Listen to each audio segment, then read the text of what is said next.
Bismillahirrahmanirrahim. Assalamualaikum warahmatullahi wabarakatuh. Alhamdulillah wassalatu wassalamu ala Rasulillah wa ala alihi wa sahbihi wa man wala amma ba'd. Alhamdulillah pada kesempatan kali ini kita kembali dapat melaksanakan perkuliahan yang mana perkuliahan kita pada siang hari ini kita lakukan secara daring atau secara online. Baik, sebelum kita memulai perkuliahan kita pada siang hari ini, marilah kita sama-sama membaca basmalah. Bismillahirrahmanirrahim.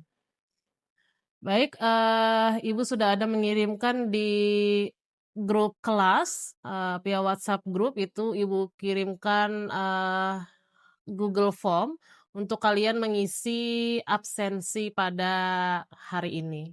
Ya, nanti silakan, diisi untuk linknya. Baik, kita melanjutkan, pembelajaran yang mana hari ini kita masuk dalam, pembahasan tentang uruf atau tentang al-'adah muhakamah, yaitu pada pertemuan ke-7, yakni, materi terakhir sebelum kita UTS nanti insyaallah pada minggu depan. Baik, apa sih yang dimaksud dengan uruf atau adat, kebiasaan yang sudah kita bahas pada pertemuan-pertemuan sebelumnya, sudah kita singgung sebenarnya. Salah satu dari qawaid fikihiyah itu ada qawaid tentang al-'adah muhakkamah, yang mana suatu kebiasaan itu dapat kita jadikan sebagai acuan sebuah hukum. Nah, akan tetapi tidak semua adat kebiasaan itu bisa kita jadikan sebagai acuan hukum. Kenapa? Karena perlu yang namanya, syarat-syaratnya baru kita bisa jadikan adat kebiasaan tersebut sebagai acuan atau patokan sebuah hukum. Yang pertama, syaratnya adalah tidak bertentangan dengan syariat. Nah, jadi tidak semua adat kebiasaan.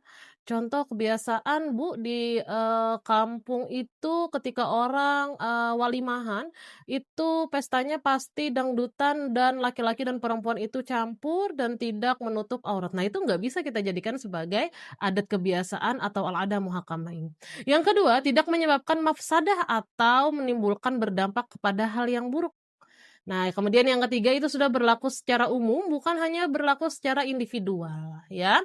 Artinya, ini bukan hanya adat kebiasaan kita sendiri aja, tapi memang sudah berlaku di masyarakat secara umum. Kemudian, tidak dalam ruang lingkup ibadah mahdhoh. Artinya, tidak dalam ruang lingkup, sholat, ya. Kenapa? Karena yang sama-sama kita ketahui bahwasanya ada ibadah mahdhoh, ada ibadah ghairu mahdhoh, ya. Kemudian, kebiasaan ini sudah memasyarakat. Artinya, ya, bukan, hanya, kata orang saja, tapi memang benar-benar terjadi di masyarakat. Nah, akan tetapi yang menjadi poin pentingnya, adat kebiasaan tersebut adalah tidak boleh bertentangan dengan hukum syariat. Nah, kemudian, ya itu adalah, yang dimaksud secara umum tentang kaidah al-'adah muhakkamah, tentu ada yang namanya, qawaid, furu'iyahnya atau dalam bahasa Indonesianya adalah qawaid-qawaid minornya, ya. Yang menjadi, cabang dari kaidah al-'adah muhakkamah tersebut. Nah, di sini Ibu akan memaparkan ada beberapa kaidah furu'iyahnya. Yang pertama, ya bisa dilihat innama tu'tabarul 'adah idza ittaradat aw ghulibat. Ya, artinya apa? Adat istiadat itu bisa menjadi pertimbangan hukum. Tapi adat adat istiadat yang kayak gimana? Hanya adat istiadat yang terus-menerus dan juga berlaku secara umum. Artinya tidak bisa, adat istiadat yang tidak berlaku secara umum atau hanya berlaku secara individu, itu tidak bisa, ya. Nah, contohnya apa? Ya, dalam menentukan, mahar, ya atau disebut dengan mahar misil, standar dalam sebuah, pernikahan itu dilihat dari berapa jumlah mahar yang, terjadi di masyarakat saat itu, ya. Nah, artinya kita membayarkan mahar misil itu tergantung dengan masyarakat saat itu maharnya kalau bahasa kita, Banjar itu pasarannya berapa. Nah, begitu ya. Nah, kemudian yang kedua disebut dengan, yang kedua adalah, kaidah al-ma'ruf urfan kal masyrut syartan. Artinya suatu yang dikenal sebagai uruf atau kebiasaan seperti apa yang disyaratkan dengan sesuatu syarat. Nah, artinya apa? Sama ketika kita berlaku secara adat kebiasaan, maka itu sama kayak yang disyaratkan di dalam fikih. Nah, di dalam hadis Nabi disebutkan ma ra'ahul muslimun hasanan fahuwa 'indallahi hasan. Apa yang dipandang oleh orang Islam itu baik, maka itu juga dipandang oleh Allah sebagai kebaikan. ya. Contohnya, di sebuah daerah atau di sebuah desa ya, jika dalam acara pernikahan itu mereka menyediakan, masakan, ya bahan dan lain sebagainya, yang mana itu dilakukan secara gotong royong atau tolong-menolong. Nah, yang mana kalau sudah berlaku secara, kebiasaan orang itu adalah gotong royong, maka kita nggak bisa meminta bayaran. Ya? Oke, artinya apa? Sesuai dengan uruf yang berlaku. Beda halnya kalau misalnya di daerah tersebut, ya memang mereka itu ketika, membantu atau gotong royong, mereka harus, dibayar, begitu ya. Nah, kemudian selanjutnya ada kaidah, isti'malun nas hujjatun yajibul amalul biha yajibul amalu biha. Apa yang biasa dikerjakan oleh orang banyak ya, bisa menjadi argumen yang wajib kita amalkan. Ya, jadi patokannya apa? Kalau sesuatu itu sudah dikerjakan oleh masyarakat, ya maka kita juga wajib untuk mengamalkan. Ingat, kita tidak bisa lepas dengan syarat-syarat yang telah dipaparkan di awal tadi, ya. Nah, sebagaimana di dalam hadis Nabi bahwasanya Nabi itu memerintahkan, Sayyidah Hindun untuk mengambil apa yang cukup baginya dan anaknya ketika suaminya saat itu tidak memberikan nafkah kepadanya. Akhirnya Nabi memperbolehkan, "Silakan ambil," ya. Tapi yang diambil ini adalah sebatas keperluannya saja, begitu ya. Nah, contohnya apa? Kebiasaan kita, di masyarakat ini kalau acara akad nikah itu pasti diadakan di rumah perempuannya, begitu ya.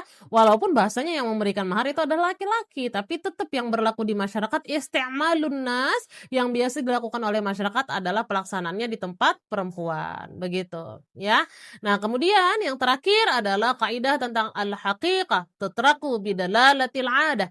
Artinya, ya, sesuatu arti yang hakiki atau yang sebenarnya itu bisa ditinggalkan dengan petunjuk dari kebiasaan.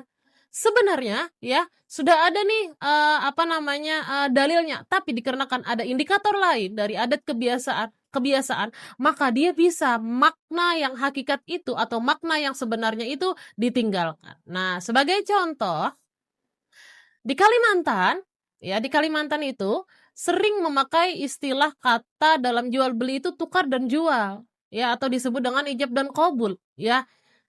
Yang mana ini tidak bisa berlaku di daerah yang berbeda, begitu. Ya artinya adat kebiasaan ini ya meninggalkan makna hakikatnya. Kenapa? Karena kalau makna hakikatnya tukar itu adalah dalam bahasa Indonesia artinya, ditukar, tapi berbeda halnya di masyarakat Kalimantan itu adalah sebuah ijab dan qabul, begitu.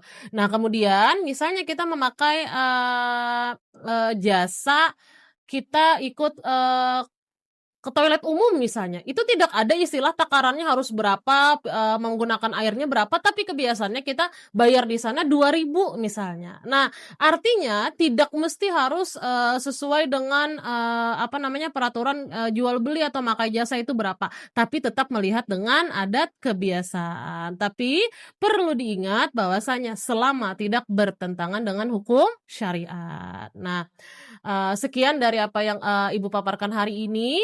Nah, sekarang, Ibu akan memberikan tugas pribadi untuk kalian. Nah, nanti dilihat di slide PPT, Ibu ada di situ memaparkan, beberapa tradisi, ada dari tradisi perkawinan, kemudian ada juga dari tradisi orang, apa namanya, ketika tasmiyahan. Nah, tugasnya silakan kalian carilah ada tradisi yang terjadi di masyarakat di sekitar kalian, kemudian jelaskan dari segi aspek hukumnya menggunakan kaidah-kaidah uruf yang telah kita paparkan di atas tadi, begitu ya. Jadi nanti silakan, dikumpulkan ya, Ibu kasih deadline selama 3 hari ke depan ya. Cukup dari Ibu untuk hari ini, salah khilaf dan kurangnya Ibu minta maaf. Akhirul kalam, wassalamualaikum warahmatullahi wabarakatuh.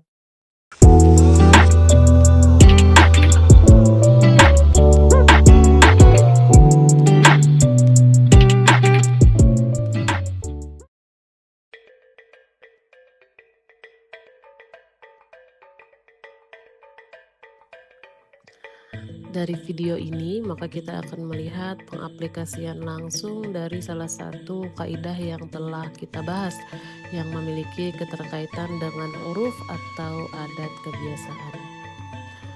Yang mana yang sudah kita bahas tadi bahwasanya adat kebiasaan itu bisa dijadikan sebagai pedoman sebuah hukum atau al-adah muhakkamah. Selama tidak bertentangan dengan syariat, selama dia sudah dilaksanakan sejak lama dan ini berlaku umum di